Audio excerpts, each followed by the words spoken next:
오늘은 유감스럽게도 추천주를 드릴 수 없을 것 같습니다. 제 마음에 굉장히 오랜만에 기멸이 생겼기 때문에 추천주는 삼가하겠습니다. 양해해 주십시오.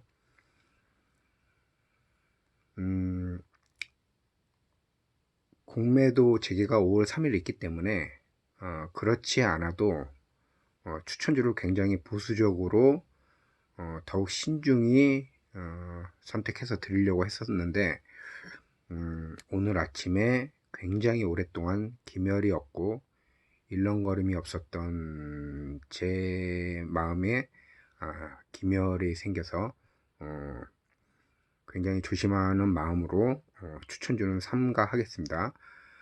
대신 제가 모아가고 있는 종목들을 좀 알려드리겠습니다. 뭐 굉장히 당연한 종목들인데요. 저는 카카오의 기업 가치를 굉장히 높게 봅니다. 그래서 카카오가 향후 2년, 3년 뒤에는 지금보다도 훨씬 더 크게 상장해 있을 거라고 생각을 하고요. 뭐 가깝게는 카카오뱅크의 상장이 올해 안에 있죠. 예. 그리고 또 저는 하나솔루션을 높게 평가합니다. 하나솔루션이 잘 되리라고 생각을 합니다. 2년 안에. 그리고 유일하게 이 네 종목 중에 중소기업이죠. 신성 ENG의 그 태양광 충전하는 그 충전 소재, 이런 것들을 저는 높이 봅니다. 이게 상용화만 된다면은 신성 ENG의 발전 가능성은 굉장히 높다고 봅니다. 예, 그리고 마지막으로 강원랜드. 전 주위에서 정말 주식에 대해서 아무것도 모르는 분들인데 자꾸 주식 하려고 하고 저한테 뭐 사야 되냐고 물어보면 그냥 강원랜드 사시라고 말씀드립니다. 지금 코로나 확진자들이 코로나가 계속 나오고 있죠. 700명대인데 그렇게 코로나가 많이 나올수록 강원랜드는 떨어지겠죠. 예. 그렇게 떨어질 때마다 모아 간다면은 빌 게이츠가 얘기했나요? 코로나는 정복될 거라고. 저도 같은 생각입니다. 시간이 걸려서 그렇지 코로나는 뭐 1년 뒤고 정복이 되겠죠. 치료제도 있고 백신도 있으니까. 그렇게 되면 강원랜드는 영업을 재개를 하겠죠. 그럼 강원랜드는 앞으로 더 많이 떨어질 것보다도 올라갈 상승 여력이 훨씬 더 크다고 봅니다. 그래서 뭐 강원랜드는 그렇게 크게 보지는 않고요. 안정적으로 지금 떨어질 때마다 사서 모으면은 1년 뒤에는 20에서 30% 이상의 수익률은 안정적으로 굉장히 안정적으로 그 정도의 수익률은 가져가지 않을까 생각을 합니다. 그래서 저는 주식 잘 모르는 분들한테 강원랜드 사라고 권해드리고 있습니다. 예. 이렇고요. 오늘은 뭐 이런 주식 얘기를 하려고 방송을 한 게 아니고 정말 오랜만에 제 마음에 속에 일렁거림이나 기멸이 생겨서 제가 평소에 마음 공부를 어떻게 하는지 뭐 그런 부분에 대해서 조금 얘기를 나눠볼까 하고 긴 방송을 시작을 했습니다. 저는 평소에 이재철 목사님 설교를 자주 듣습니다. 유튜브를 통해서요. 얼마 전에 이재철 목사님 아들이 가수로 데뷔를 했죠. 어디 오디션에서 1등인가 2등을 한 것 같은데. 그리고 제가 몇 년 전에 KBS 다큐멘터리 다르마 3부작을 봤는데 여러분들도 꼭 보시기 바랍니다. 이 다르마 3부작을 보고 저는 굉장히 큰 어떤 깨달음을 얻었습니다. 다르마 3부작 굉장히 강력하게 여러분들에게 꼭 한 번은 보실 것을 추천드립니다. 다르마 3부작. 제가 오늘 아침에 이제 그 저번 주부터 굉장히 준비하고 있던 한네트, 제가 방송에도 뭐 몇 번 말씀드렸죠. 한네트하고 엑세스바이오. 다행히 한네트하고 엑세스바이오는 뭐 그걸 다행이라고 얘기하니까 부끄럽네요. 하여튼간에 한네트하고 엑세스바이오는 상당히 고점에 팔았습니다. 액세스바이오는 상한가에 팔았고, 상한가 한호가 밑에 팔았고요. 저는 상한가를 상한가에 꼭 팔지 않습니다.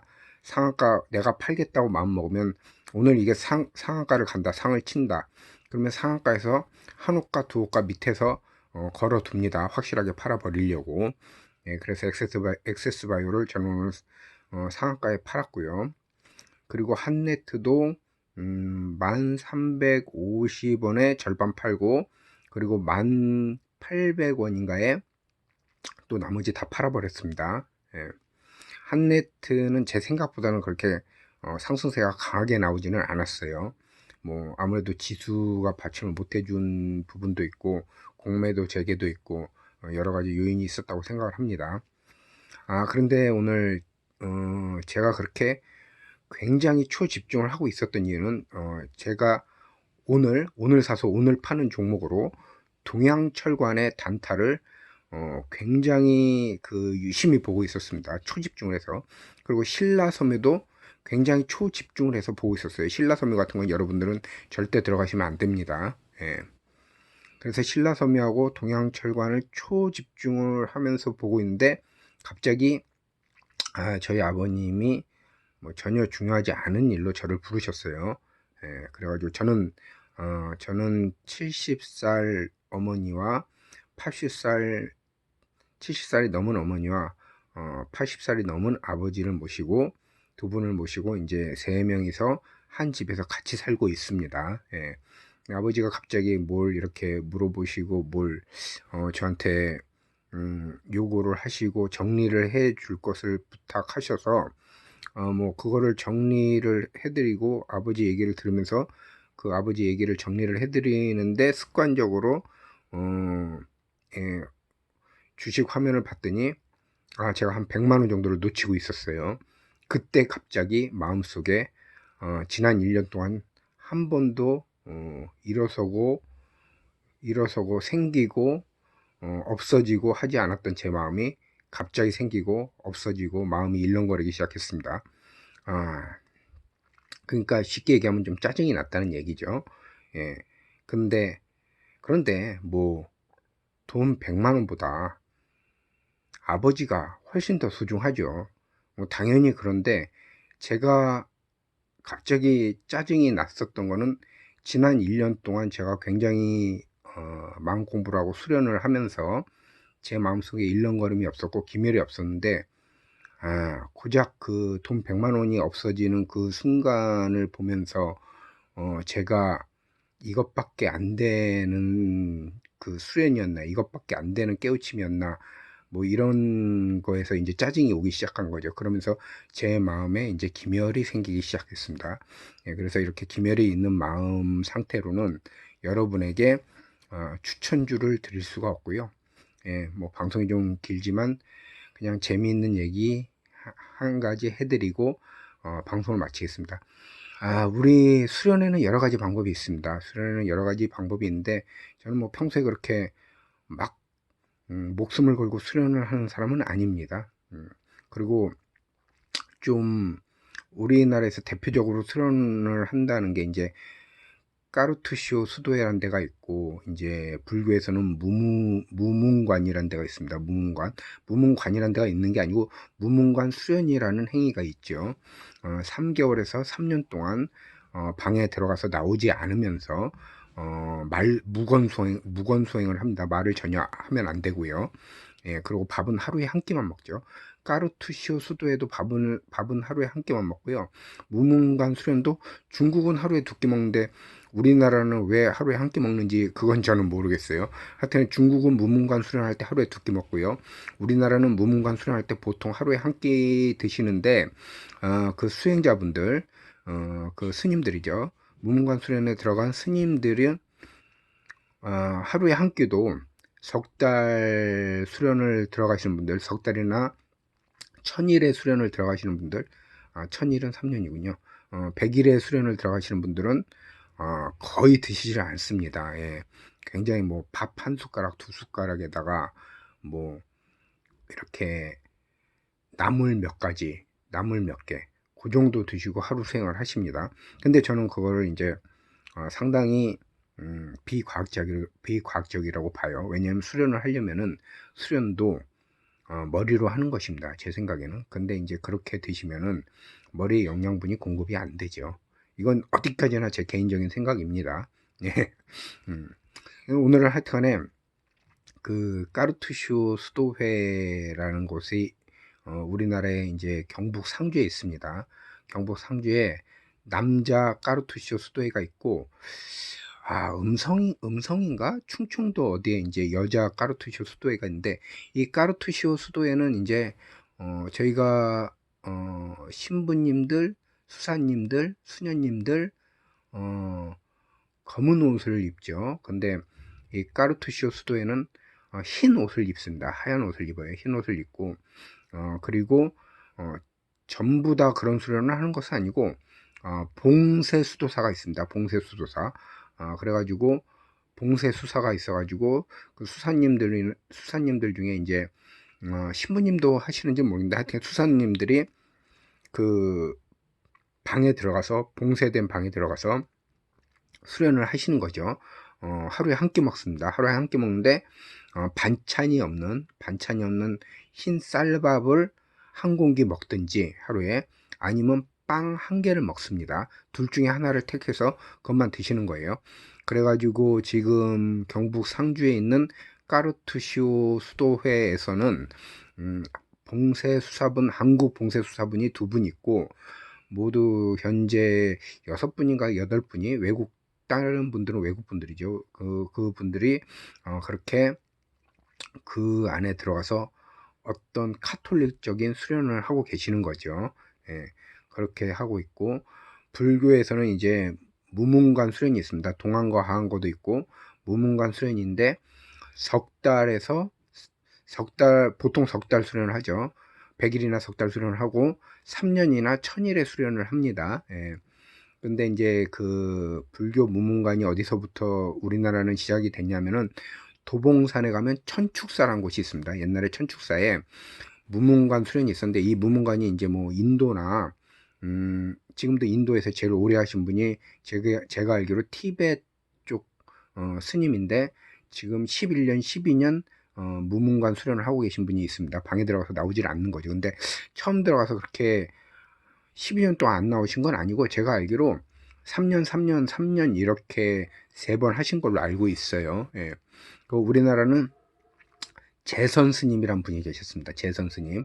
재선 스님이 그 도쿄에 유학을 가서, 옛날에 일제시대 때 도쿄 유학을 가서 아름다운 아내랑 결혼을 해서 예쁜 아들을 낳고 굉장히 행복하게 살았죠. 그런데 이분이 교통사고인가 자전거 사고로 아들을 잃었어요. 그렇게 예쁘고 애지중지한 자기 아들을 잃고 전국을 행렬병자처럼 떠돌아다니다가, 우리나라 전국을 행렬병자처럼 떠돌아다니다가 허망한 마음에 이제 죽으려고 금강산에 있는 어느 산봉우리에서 뛰어내렸다고 합니다. 그런데 상처 하나 없이 살아난 거예요, 이분이. 그래서 이분이 어떤 깨달음을 얻고자 이제 출가를 해서, 그렇게 하고 도봉산 천축사에서 방을 폐쇄하고 6년 동안 무문관 수련을 하게 됩니다. 즉 방에서 6년 동안 나오지 않는 거죠. 그렇게 하고 대표적인 스님들이 이제 재선 스님이 있고, 또 제가 좀 존경하는 관응 스님이란 분이 있는데, 이 재선 스님이 6년 동안 그렇게 들어갔다가, 방에 들어갔다가 6년 후에 이제 방에서 나오면서 바로 여수로 내려가서 그 이후로 그냥 사라지셨어요. 아무도 이 재선 스님이 어디로 갔는지를 몰라요. 재선 스님의 행방을 그 이후로 아무도 모릅니다. 예, 뭐 그런 좀 재미있는 이야기들이 있습니다. 예. 그래서 저는 부모님만 돌아가시면은 한 100일의 수련은 바로 들어갈 생각이고요. 하여튼간에 오늘 제가 한 1년 전에 무슨 일이 있어서 좀 화가 났었습니다. 그 화가 나는 게 마음의 기멸이죠. 뭔가가 일어서고 또 사라지는 것이죠.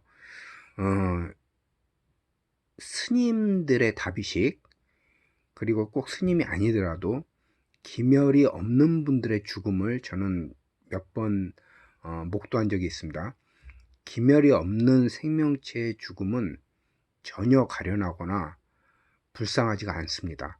하지만 이 삶의 길 위에서 기멸이 있는 것들의 죽음, 그 죽음을 목도했을 때는 참 애잔하고 가련하고 가엾죠. 기멸이 있는 것들이 좀. 저희 수련의 목표는 기멸이 없는 채 늙어서 죽음을 맞이하는 것이 제 수련의 목표이기 때문에 뭐 그렇게 대단한 건 아닙니다. 제 수련의 목표는. 근데 작년 1년 동안은 그때 한번 화를 내고 그 다음부터는 기멸이 없었어요. 제가 알기로 그렇다는 거지. 그 안에도 뭔가 기멸이 있었겠죠. 제 마음속에. 하여튼간에 기멸이 없다고 생각을 했는데 오늘 오전에 고작 주식 그 100만원 놓쳤다고 제 마음에 참 기멸과 일렁거림이 생겼습니다.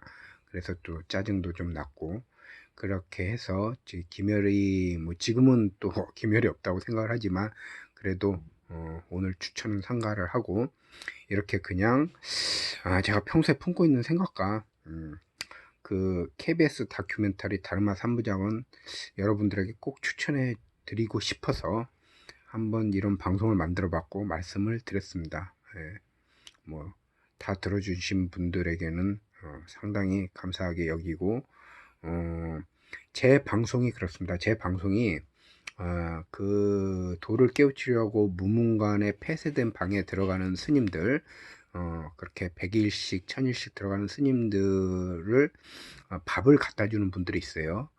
그 밥을 갖다 주는 분들은 시봉 스님들이죠. 그 시봉 스님들과 같은 역할을 제가 하는 겁니다.